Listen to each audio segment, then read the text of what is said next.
Hi, welcome to Analytical Media. We are a consortium, a group of therapists, college professors, and well-published peer-reviewed authors. We are all academics. If you like this channel, please subscribe. It helps. It helps with the algorithm, which will send this message, this channel, out to other people. So please like the video and subscribe. That way you can help other people as we're trying to do ourselves. It can help us to help other people. Today we're going to talk about Joseph Edward Corkran, who was tried, convicted, and has been executed. He is classified as a mass murderer. He was convicted of killing 4 people, but he was tried for the murder of 2 other individuals, his mother and father. Later on, he killed his sister Kelly's fiance, and he killed a family friend, for a total of 4 found guilty and executed. 2 additional, his mother and father. He was tried as a juvenile and was not found guilty. Now, we're talking about this specifically because Corkran was convicted and considered classified as a mass murderer. But he fits the definition of a TI, a targeted individual. So perhaps this has not been recognized by the judicial system. However, he fits every definition of a targeted individual. When he was 17, he was diagnosed as being schizophrenic because he had delusions, specifically delusions of persecution, which we know is the excuse given for every TI, that they simply are delusional with delusions of persecution. And as we go over this case, maybe you will agree that he was a TI, and perhaps if he'd been treated, if this had been looked at, and was treated seriously as a targeted individual, perhaps the other 4 people would not have been killed. And let's look at the killings that did occur, that he was convicted of. This is from trial testimony and admitted to by Corkran. 4 men, the 4 men he killed, were watching television after a cookout. Joseph came downstairs, retrieved the rifle. This was a .223 Ruger Mini 14 rifle from his bedroom, loaded it, walked into the living room, and fired 19 rounds. All 4 victims were shot multiple times. 3 died instantly and 1 shortly afterwards. Joseph then sat on the front porch, smoking a cigarette until police arrived minutes later.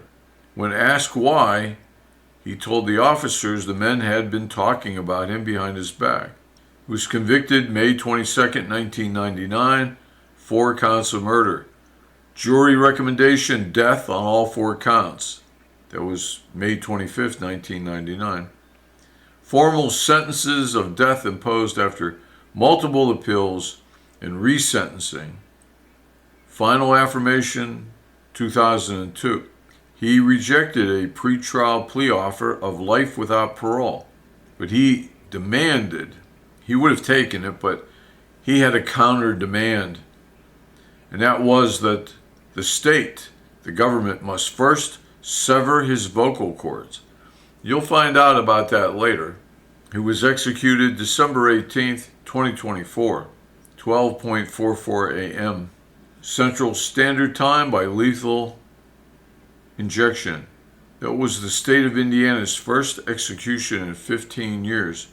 All avenues of appeal were tried and denied, including the United States Supreme Court. And, of course, no clemency was granted by the governor. Now, Joseph Corkran consistently claimed he was subjected to 24/7 covert electronic harassment via a secret ultrasonic surveillance device, which was operated by the prison staff and possibly other agencies before he entered prison, actually before he committed the murders. Key elements of the belief, which he repeated identically in medical records, in court filings, letters, and his own book. Some device reads his thoughts by detecting microscopic vocal cord vibrations when he silently thinks words. That's a known fact. It's called subvocal speech. Subvocal speech. It beams ultrasonic waves back into his skull to insert artificial voices, control sleep cycles, force speech or muscle movements, induce vomiting, dizziness, rage, or tics. Operators can puppet sleeping inmates like video game avatars, stand them up, make them punch walls, then erase the memory. The technology is deliberately used to mimic mental illness, so victims are labeled schizophrenic and discredited. Mental health professionals are unwitting accomplices because they diagnose real electronic effects as coming from psychosis instead of real electronic effects. Now you might say, well, of course, this is all nonsense and ridiculous, in which case you would support law enforcement. You would support the judicial system because every case appears to be labeled that way. That's the assumption. You think you're being controlled by some electronic device against your will that's harming you and hurting you, putting thoughts in your head, causing you to hear voices, etc., etc. Mental illness, not modern technology. Let's look at how he has documented this and what makes him, what fits the perfect descriptor, labeler, identifier, definition of a TI is the need for there to be some electronic interference, some paranormal electronic control or paranormal control, even before electricity, before any electronic device. We had the heirloom, that's AIR space, loom, LOOM. This device, before electricity, before light bulbs, this device worked with some type of magnetic wave to control individuals in exactly the way TIs claim they're being controlled today. So there's a link you're not likely to hear anywhere else, a link between this electronic control, this electronic device, or paranormal device, in terms of the heirloom. And though Joseph Corkran was never listed as the TI by the court system or the mental health system, he was crying out for help. He claimed this electronic interference in his body. We read you some of the symptoms, and he had been doing it all along. So since 1998 to 2002, in his first appearance in prison, he had intake psych evaluations where they could have picked this up. 2003, 3 independent experts, Parker, Kaplan, and Haskins, unanimously testified the ultrasonic torture discussion delusion is why he wants to die. You see, he wanted to die. It was his only relief. Between 2003 and 2024, he had verbatim descriptions in hundreds of therapy notes about this ultrasound torture. March 2024, prison therapist records say, quote, "The machine is top secret and they bother him endlessly all day long with that machine."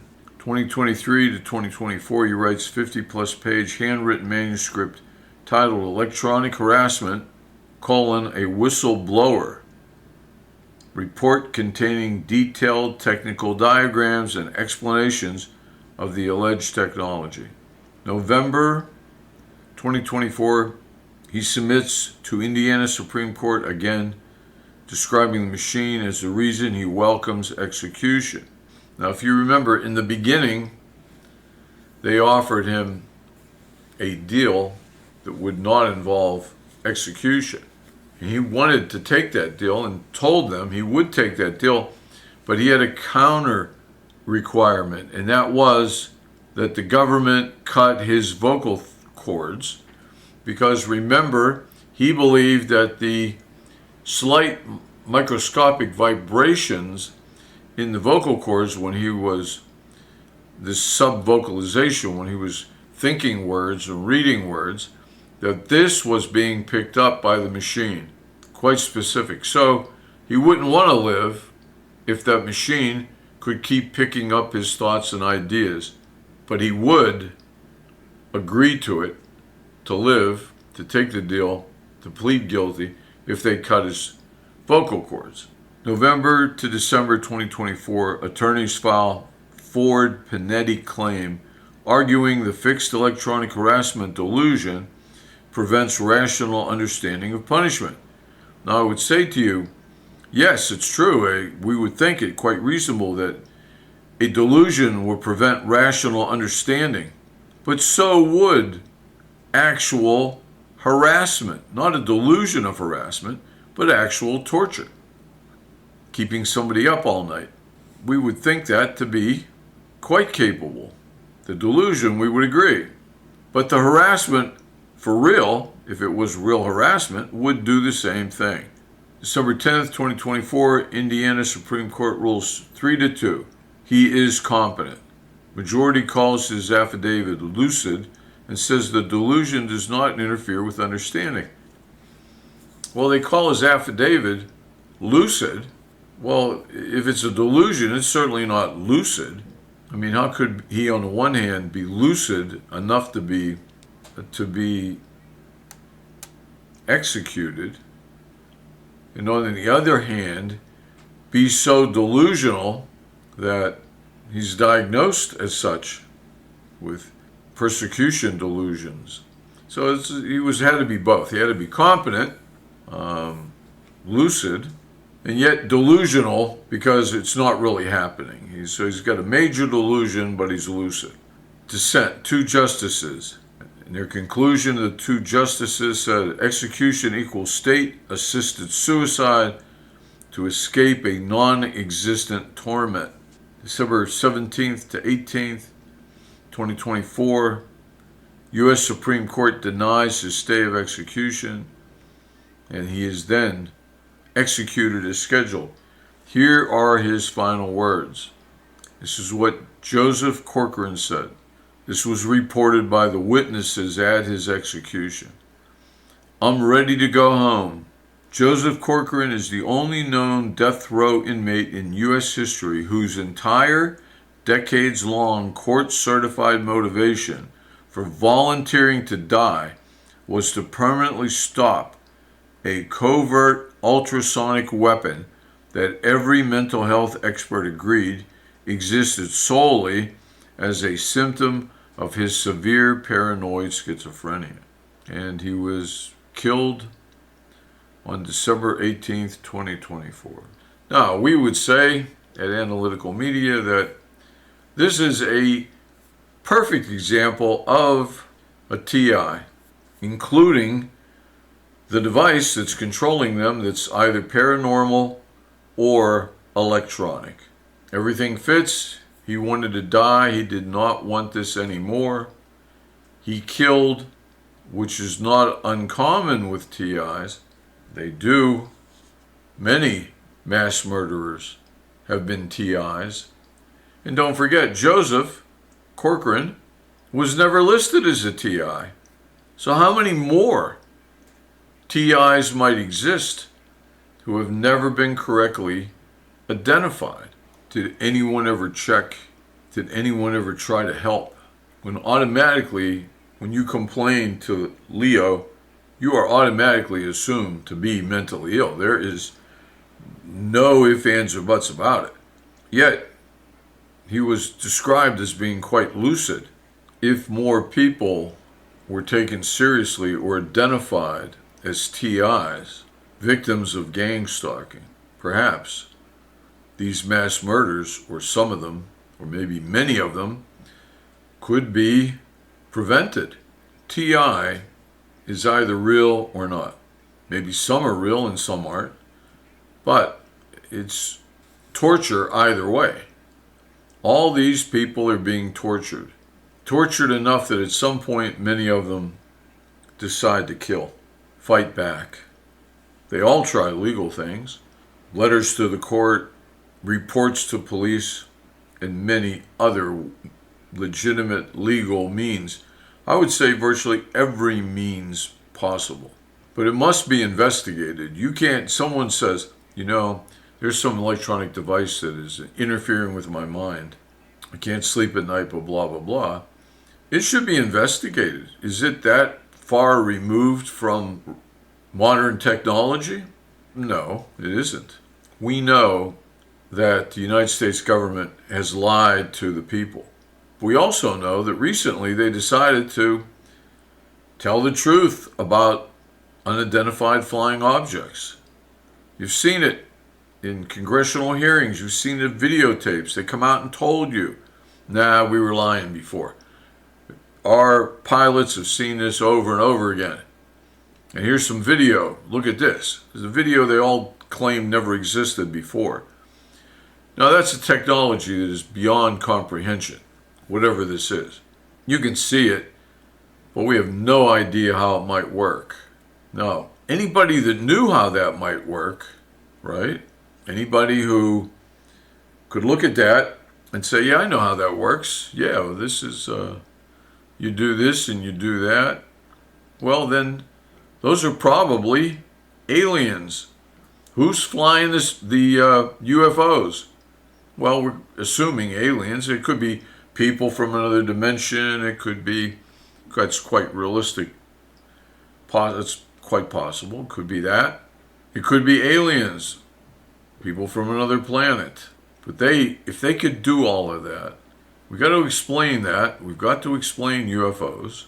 Now the government's fessing up, as they say, starting to tell the truth. Well, then that means likely that there are aliens, people from another world, people from the future, because nobody from now could do that. Impossible. Maybe they're not flying saucers, but before they denied that they were flying saucers, a complete denial. Nope, there are no flying saucers, it's just swamp gas. But my point is, the government says, hey, we do have UFOs, that's a real thing. Now, we're not saying what they are. We're not saying that they are spaceships, people from another dimension, people from another world, but we're saying that pilots all over the place since World War II have seen flying saucers, UFOs. So they're coming from somewhere. It's a legitimate phenomenon. So the government tells you it's real. It is a legitimate phenomenon. The flying saucer effect, let's say. Well, who's flying the flying saucers?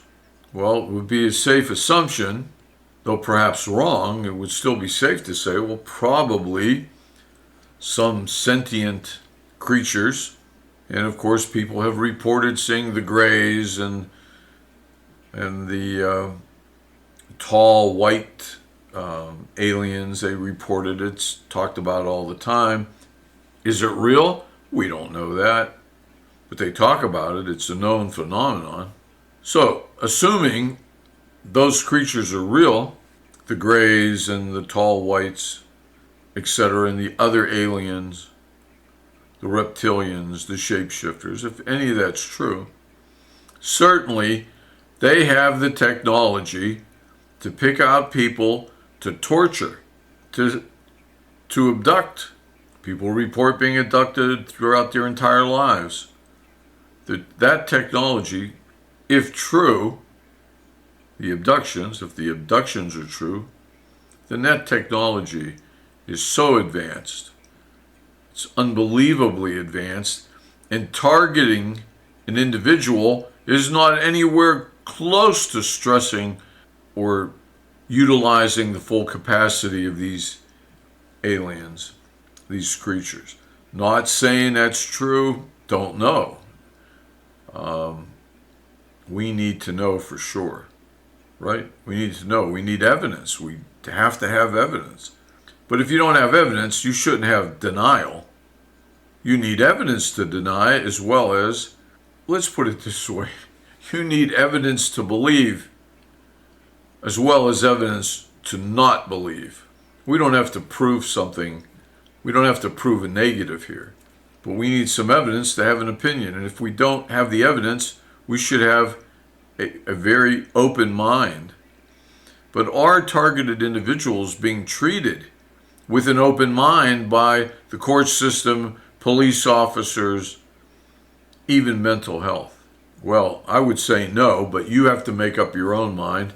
Analytical media has said no repeatedly over the years we've worked together. So Joseph Corkran, a case of someone who should have, meets every definition, modern definition of a TI, but was never listed that way. This is Analytical Media. Please subscribe. Please help us to help other people, because that's what you need to do for the algorithm to work so that this gets recommended to other people. So it's up to you.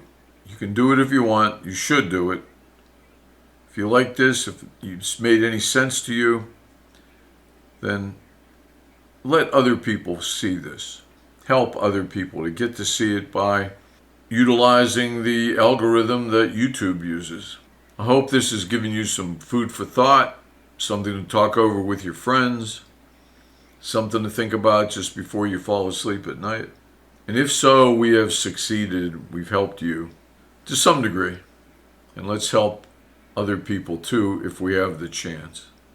A lot of people need to see another side of targeting, another side of philosophy, another side of psychology, to see the full story, the full picture. Hope everything's gone well for you. Hope you get to see the next video. This is Analytical Media wishing you the best. Analytical Media saying over and out.